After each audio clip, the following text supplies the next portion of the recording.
Well, we're back now with the legendary Bob Woodward, and the reason he is Bob Woodward is that when we asked him to be on the broadcast this morning, lo and behold, he started picking up the phone and calling people to see what's happening and what all this raising the debt ceiling meant.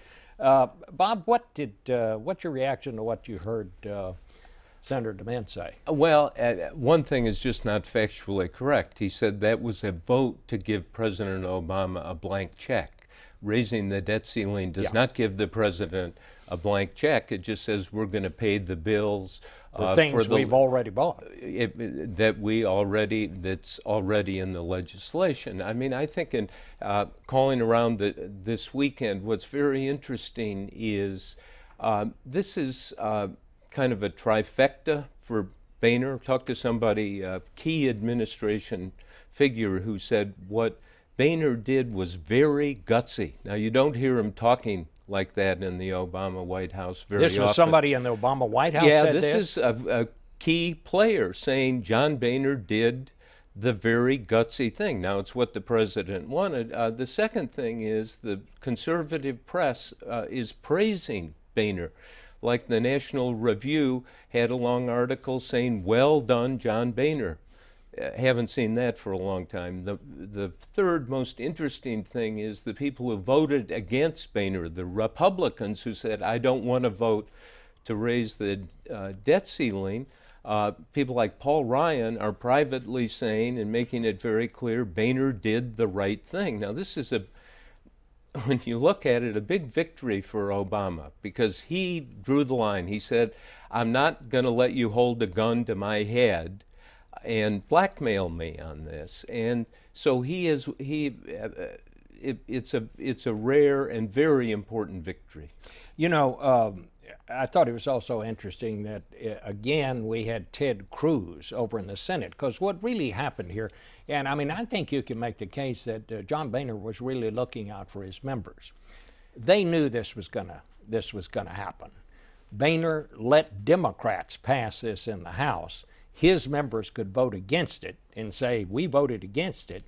So he really kind of did them a favor. The exact opposite happened over in the Senate, where Mitch McConnell had it worked out that they could pass this on a simple majority, and Republicans that faced a tough primary election or tough elections could vote against it and the thing would still pass. But when Cruz came out and forced him to, said he was going to filibuster, they had to get 60 votes. And a lot of Republicans were not the least bit happy about that. Well, that's right. But remember, in the House, Boehner had to get 20-some Republicans to vote for this, and they did it. And you're right, it's almost all Democrats. Yeah. But, you know, if you look at the details, the chess moves and all of this, it was rather skillfully done according to Democrats and Republicans. But you're right, in the House, Cruz said, oh, we've got to go to 60 in the Senate, I'm sorry, and made people really unhappy, including Mitch McConnell, who thinks that Cruz is literally the most selfish senator he's ever seen in his years there. Yeah, how popular is he among his colleagues? Well, you know, we're going to see what happens if he runs for president and goes out in the country.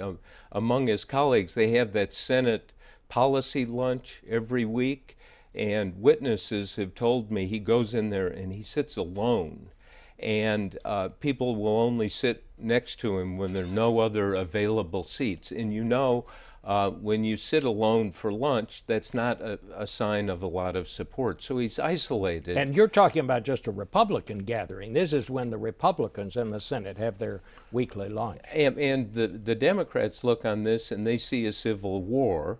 But the Republicans are arguing, no, it's just Ted Cruz all by himself. He really doesn't have anybody supporting him. So we'll see where this goes. But the real question here is, what does Obama do? This is not a peace offering or a really early Valentine to the president, but sometimes when something happens that you think should happen, even not for those reasons, you should embrace it, and you know, maybe they can actually get something done. So it would be kind of next move, President Obama. we'll see what happens. Yeah. All right. Bob will be back with our panel on part 2, and we'll be back in a minute with some personal thoughts.